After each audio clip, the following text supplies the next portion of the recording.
And we are here today because all of the whistleblowers, the hearings, the investigations, the discussions, the work that we have done have culminated in a negotiation that is happening in real time right now over the National Defense Authorization Act, a piece of legislation I care deeply about as a member of the House Armed Services Committee. And in that negotiation, we are fortunate that the amendment Congressman Burchett offered to the House version of the NDAA provides a beachhead for us to be able to get the answers and to be able to demand the transparency that is necessary. It is insufficient, though, to seek this transparency from the Department of Defense alone. We have to have cooperation so that Title 50 authorities through the intelligence community are also subject to review, that the FAA, the NSA, the FBI, even state and local authorities that have information are able to have cataloged, assessed, and then put out before the public. It is my belief that the Burchett Amendment is the strongest position when coupled with the additional authorities and additional agencies that I've just mentioned in order to be able to get to that productive result. Unfortunately, we have members of the House Intelligence Committee and the Senate Armed Services Committee who right now are frustrating the effort that we are putting forward in order to be able to obtain the information and to move forward.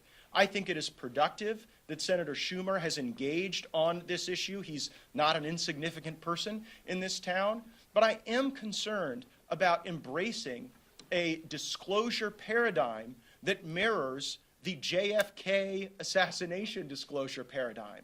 I don't know that there are any Americans who would view the JFK assassination disclosure paradigm as some sort of vaulted standard. Time and again, we've seen that system fail. I also don't believe that, pursuant to the Schumer language, we would have to wait 25 years in order to get this information. 25 years is a long time when you consider what Mr. Burchett said about the lack of veracity that the government has provided to the people up until this point. And so we're here to call for the most inclusive, most robust provisions possible to be included in the NDAA. We don't want to see a lot of log jams created. And in the event that there's any designation of a national security concern regarding disclosure, we believe that this information can no longer be siloed with the entities that have frustrated disclosure, that there should be broader briefings to members of Congress, that the Oversight Committee, which many of my colleagues here serve on, should be receiving those briefings, that the Armed Services Committee should be receiving those briefings, and it should not just be the fiefdom of the Intelligence Committee and the intelligence community. And if we achieve that objective, I think we can start to restore some of the trust the public has. But as we work through the finer points of that legislation, we felt it was important today to come forward and express where the log jams exist, where the opportunities lay before us, and we will pursue those with great vigor. I also wanted to specifically thank House Armed Services Chairman Mike Rogers. He allowed the Burchett Amendment to go on the bill without objection, and I think he is to be commended for that.